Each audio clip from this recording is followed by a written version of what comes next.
Hello, I'm Ellen Sentier, and this is Celtic Noir. Now, today I'm actually going to read you a little bit of the novel that is two-thirds finished, now three-quarters finished, actually, and that's going to be out, yeah, hopefully, this September equinox. So, this is just a little taster to see if you like it and to show you what's coming. So, we'll go straight in there. Tresor by me. Chapter 1, White Castle. Jack took his face out of Jan's hair and leaned up on one arm as the old farmhouse creaked around him, settling as the sun warmed the roof. He'd wanted them up too, but he lay watching her a moment longer in the quiet. The first hen clucked a greeting to the day that echoed off the courtyard walls, and he realized the rain had stopped dripping from the leaky gutter on the barn roof. Hours ago. He'd not noticed.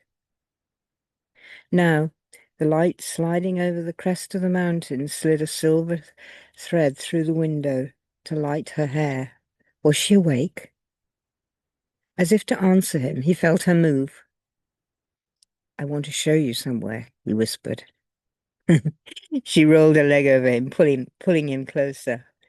"After breakfast, then," he mumbled into her shoulder, hands sliding down her body, unable to resist.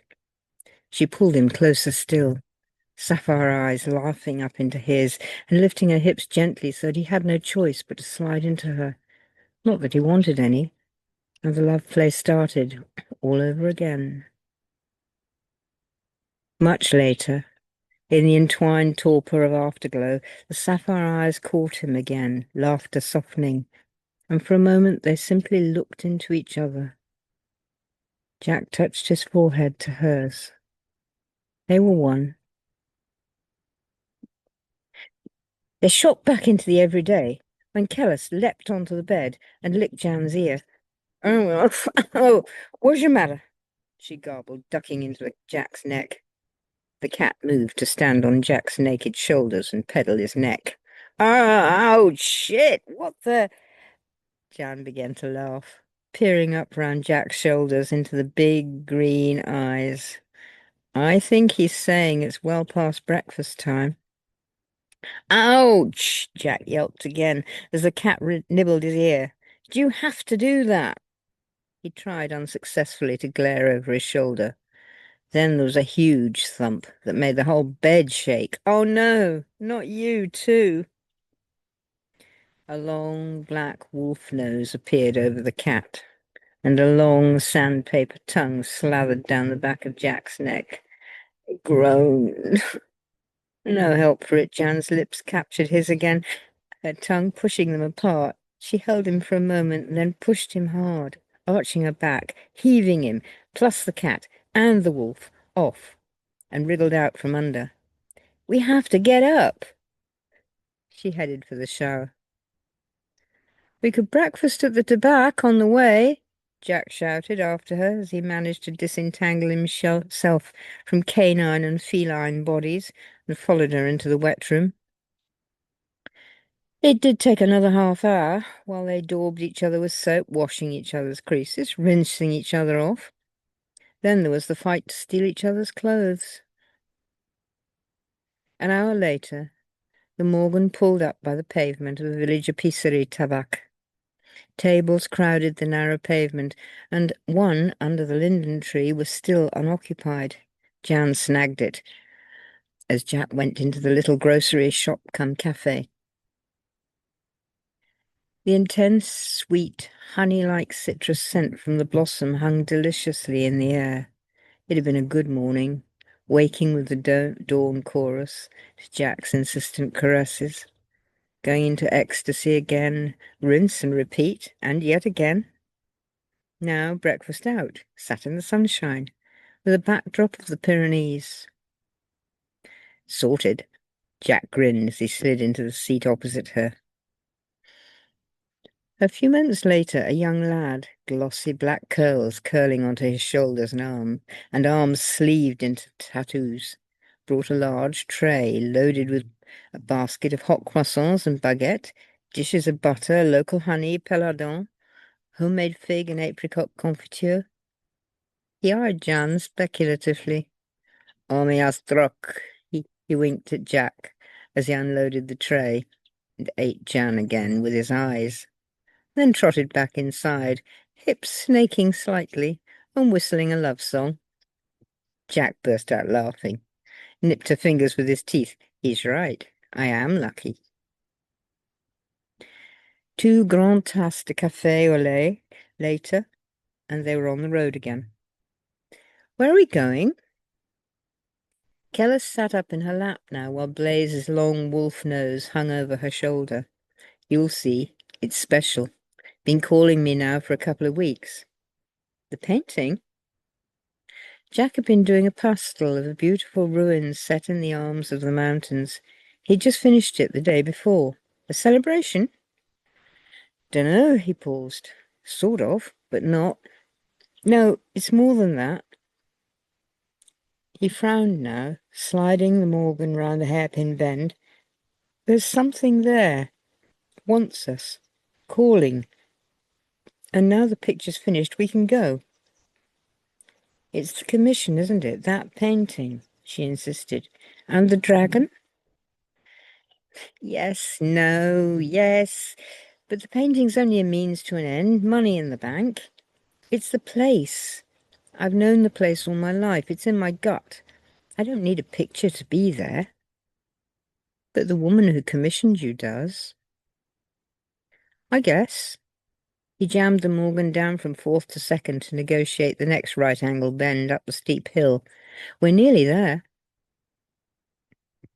The road led them down the narrow canal, a tunnel of overhanging trees full of spring blossom and birds, the Morgan's wings brushing the hedges both sides.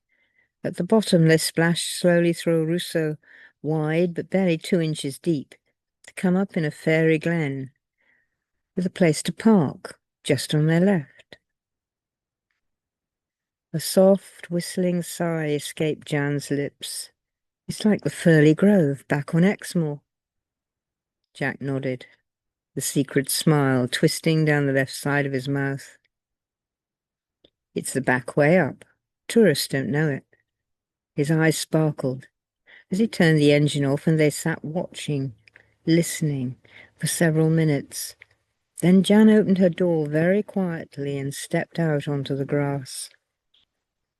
Paths reached out either side. She held her hands open, palms down to the ground, eyes half shut, feeling for the way.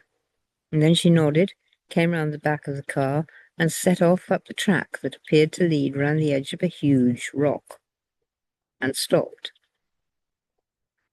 The rock itself looked like the head of a lovely giantess.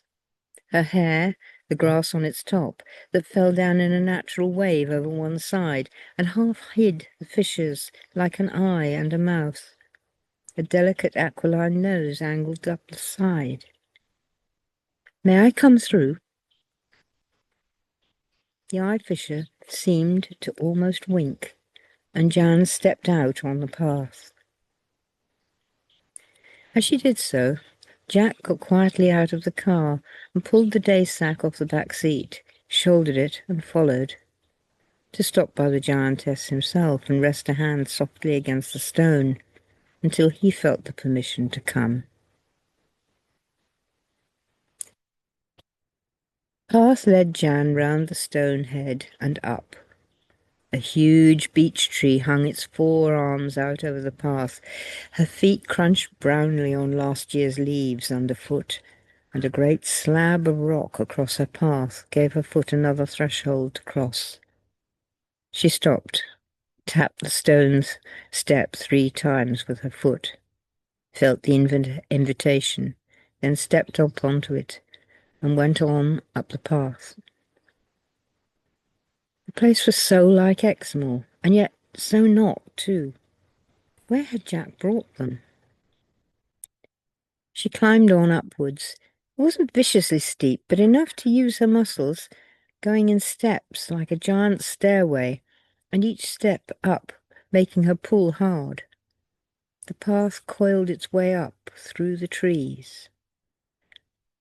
Round one corner, a great limb of ivy as thick as her arm snaked its way lovingly up a fat, middle-aged oak. Around another, a birch tree had bellied out at its base into a cave large enough for her to crawl into.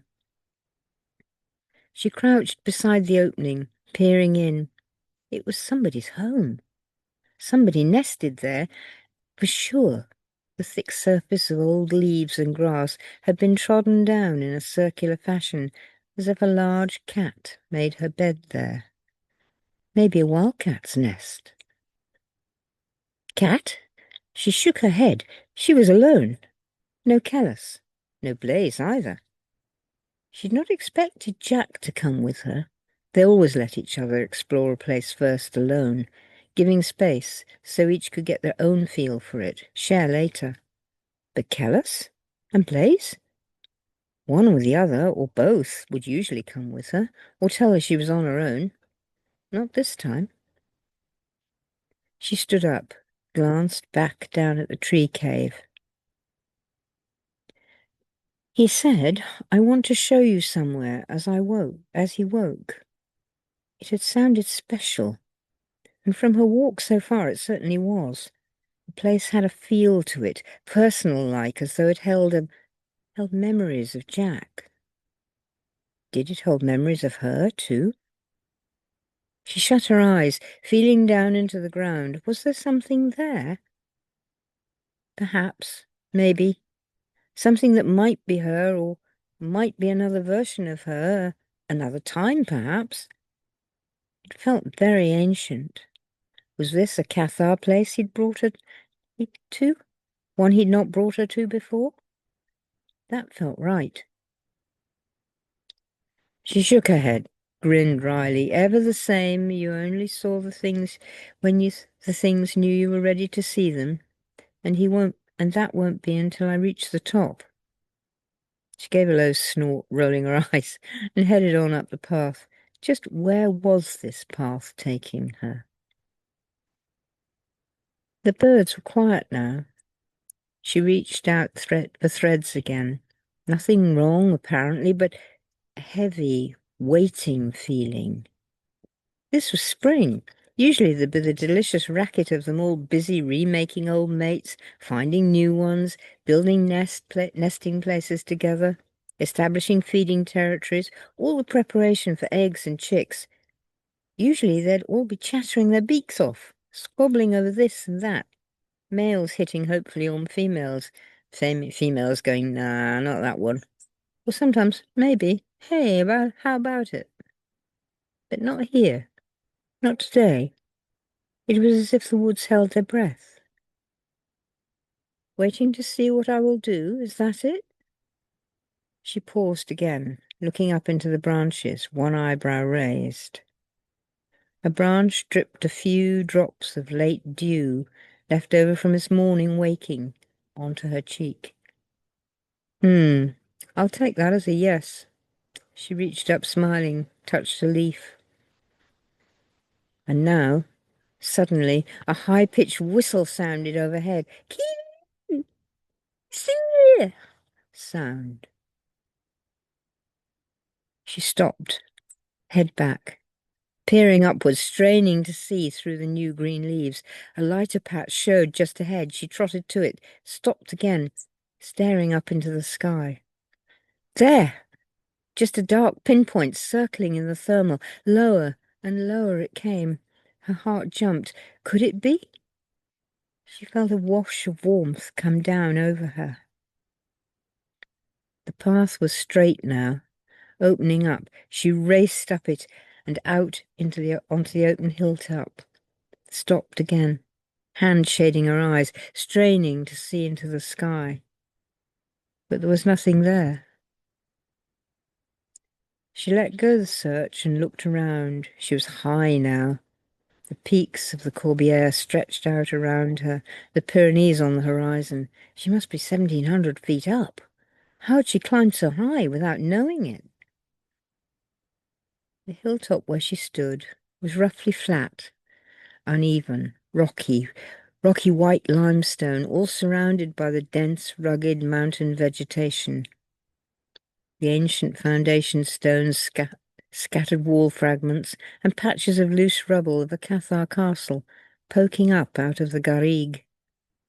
The peak dropped off sharply on all sides, giving her the fantastic views. Across from her stood a square tower. The thick curtain walls hugged closely the natural perimeter of the narrow limestone cliff. It seemed the place had been built directly on a sharp tooth of rock, and she now looked out along a long, narrow, lumpy platform directly at the tower.